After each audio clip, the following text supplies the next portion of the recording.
Hi everyone! In this video I want to talk about Walmart and Target. They both released earnings results within the past couple of weeks for the most recent quarter that closed for them, and I found the stories that they're telling about their business incredibly interesting, to say the least. Investors clearly feel the same way. Walmart stock year to date has dropped by 15%, Target stock has dropped by 30%.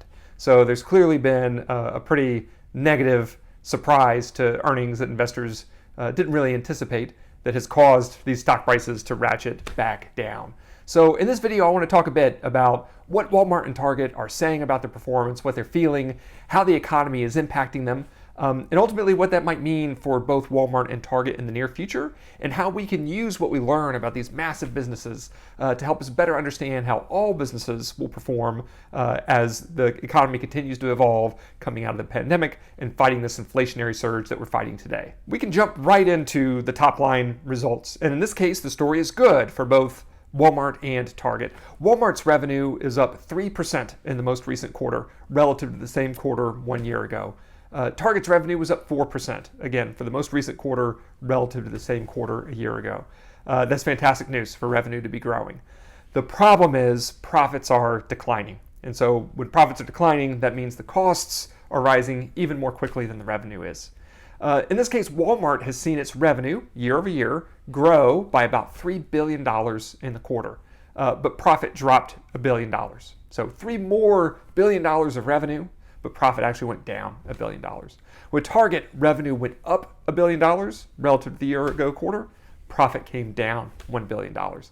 That's a big concern. It's nice for revenues to be going up, but when costs are climbing even more quickly and profits fall, that creates a big time problem for investors, and that's why you see the stock price starting to fall.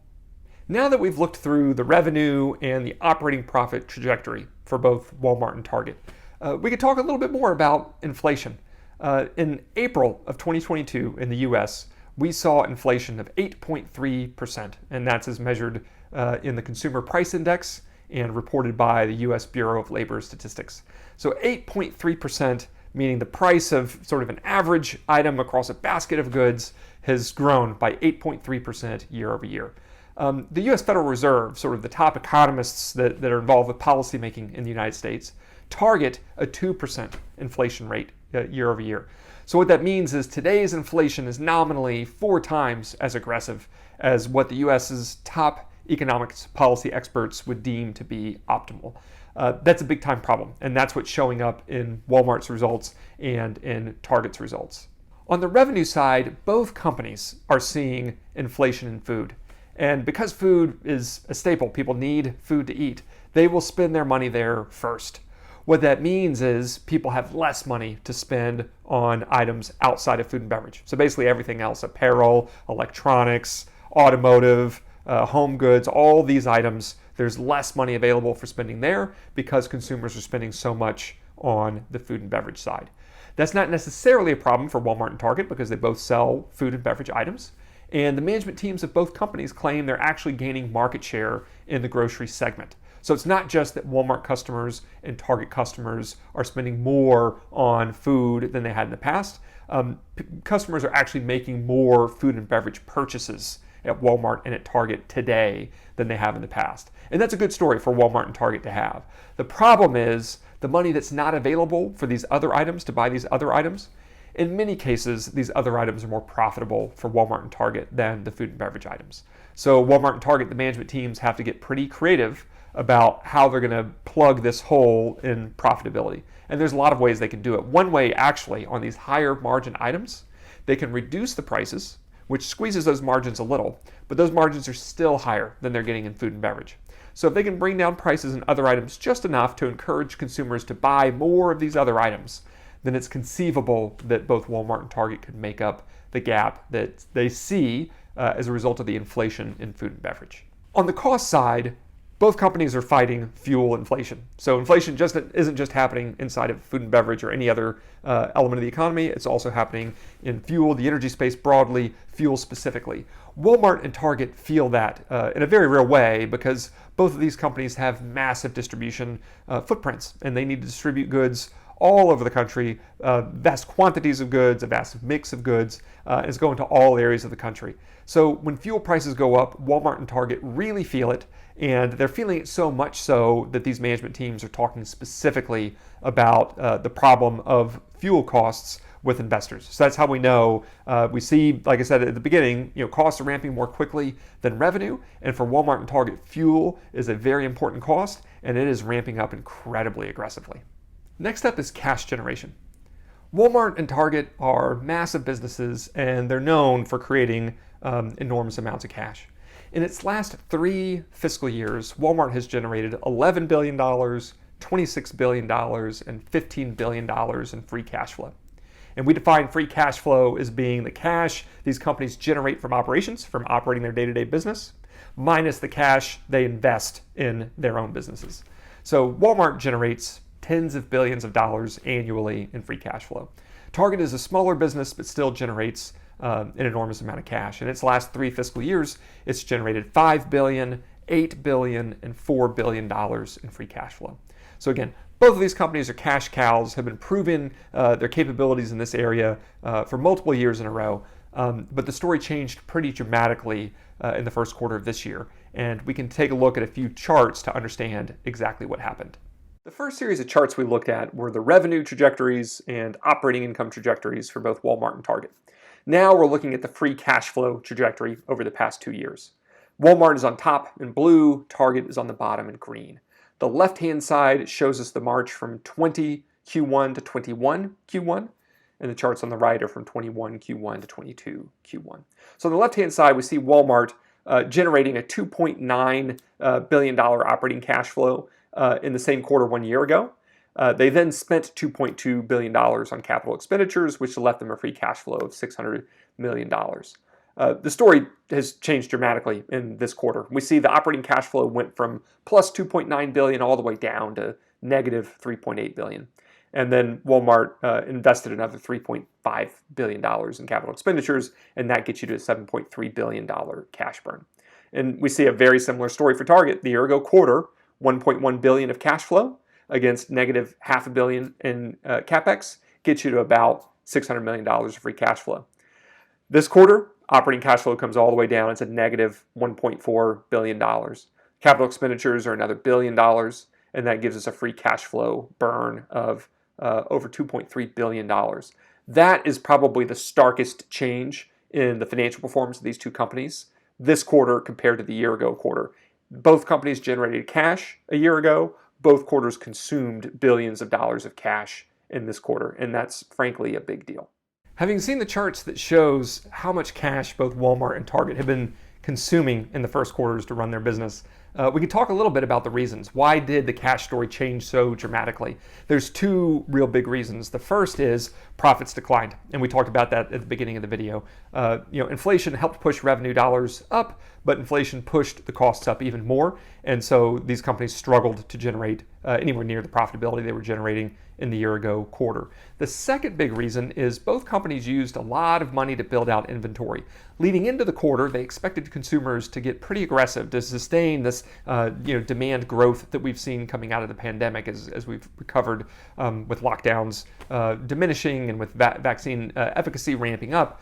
Consumers have been spending more and more. And so these management teams invested in having real inventory on hand. So when inflation hit the way it did, and consumers spent so much more on food and beverage, and had so little remaining in a relative sense for these other items, the inventory of these other items just ballooned. And so both Walmart and Target have billions of dollars of excess inventory that they didn't really anticipate having. And that explained such a big change in the cash flow story that we saw in the first quarter of the year. And finally, when we talk about cash, I want to make sure that we talk about stock buybacks. In the year ago quarter, Walmart spent $2.8 billion buying back its own stock. In the most recent quarter, the company spent $2.4 billion buying back its own stock. So that was a drop of about $400 million. For Target, it was much more dramatic, the drop in what they spent. The year ago quarter, Target spent $1.3 billion buying back its own stock. This past quarter, only $200 million. That's a drop of $1.1 billion in what Target cut right out of its buyback spend. that's even more dramatic when you compare the size of these two companies. When you look at just the assets of the business, Walmart is about 5 times the size of Target. Yet Target reduced its stock buyback allowance by 3 times basically what Walmart did. So it's a pretty dramatic walk back in their buyback appetite on Target relative to what we saw for Walmart. To this point, we've talked about the performance of these businesses holistically. Now we want to dive in on a segment-by-segment basis to better understand how different parts of the business are performing, and that will help us tell a complete story about how the business performs holistically. Now we're looking at charts of Walmart's performance by segment. On the left-hand side, we're looking at net sales in blue. On the right-hand side, we're looking at operating income in orange. The first row is Walmart US. This is the bulk of Walmart's business. We can see in 2022 Q1, it generated $97 billion of revenue, considerably more than we see from the other two segments. And in Walmart US, net sales grew 4% from $93.2 billion a year ago to nearly $97 billion in this quarter. Operating income, on the other hand, contracted, and we have seen this across both these businesses and now across all of Walmart's segments, from $5.5 billion in 21 Q1 down to $4.5 billion in 22 Q1. On the international side, we see a revenue reduction of 13%, from a little over $27 to a little under $24 billion. There's a caveat here, though, that Walmart closed the sale of its businesses in Japan and the United Kingdom in 22 Q1, and that really explains the bulk of the net sales erosion here. Likewise, the operating income, we see a pretty aggressive collapse from $1.2 billion down to $0.8 billion. Same caveat applies. Pulling those businesses out the way they did really explains the bulk of this kind of collapse. So Walmart International is not performing as weakly as these as-reported numbers would suggest. Then we have a Sam's Club segment, and we see net sales up 18%. From $16.7 billion to $19.6. So considerably stronger top-line growth for Sam's Club than we see across Walmart US, for example. But same thing on the operating income side. We see a pretty sizable collapse from $0.6 billion to $0.5 billion. That's a 20% collapse in operating income, which is about what we saw in Walmart US. So these are global economic forces that are impacting Walmart's business. These aren't localized. We're seeing it across all segments of the business, which really explains how the top-line results have been shaken as much as they have, because we see it across all of Walmart's reported segments. As we saw, Walmart is broken up into 3 segments. Target does this very differently. Target reports as a single consolidated segment. So we don't get the same visibility into Target that we do into Walmart. Now, what we can talk about on the Target side of the equation is they break revenue into different categories of items. And their 2 biggest categories, the first is beauty and household items, which I think comes in around 30% of total revenue. The second biggest category is food and beverage, that comes in at 20% of total revenue. And those 2 categories that are responsible for the largest fraction of revenue are also the fastest growing inside of Target. So actually food and beverage, which is the second largest, grew the most in the most recent quarter. It grew 13% year over year. The beauty and household items segment grew at 11% year over year.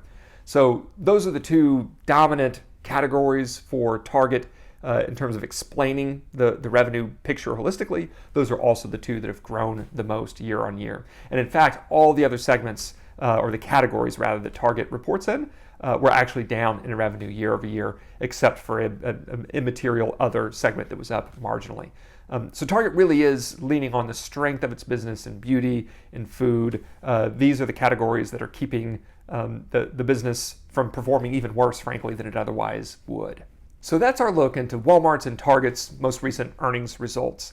These are incredibly important companies. They're, of course, very highly visible. They're massive retailers. They're exposed to the economy in a broad sense. So when we know there are interesting macroeconomic winds that are blowing, Walmart and Target are a couple of businesses that are pretty interesting to study and investigate and understand how these macroeconomic forces are impacting some of the country's most important businesses. What's also interesting is we see the performance of these businesses change so dramatically quarter to quarter. And it's not like these management teams are somehow becoming less competent than they were a year ago or 2 years ago. These are highly acclaimed, highly compensated management teams. And we see these management teams struggle to really absorb the blows that the economy is dealing them. And that's an important lesson for us to learn about all businesses. As capable as a management team can be, it still must bob and weave with the economy. You can't outsmart the forces of supply and demand, and in this case, inflation.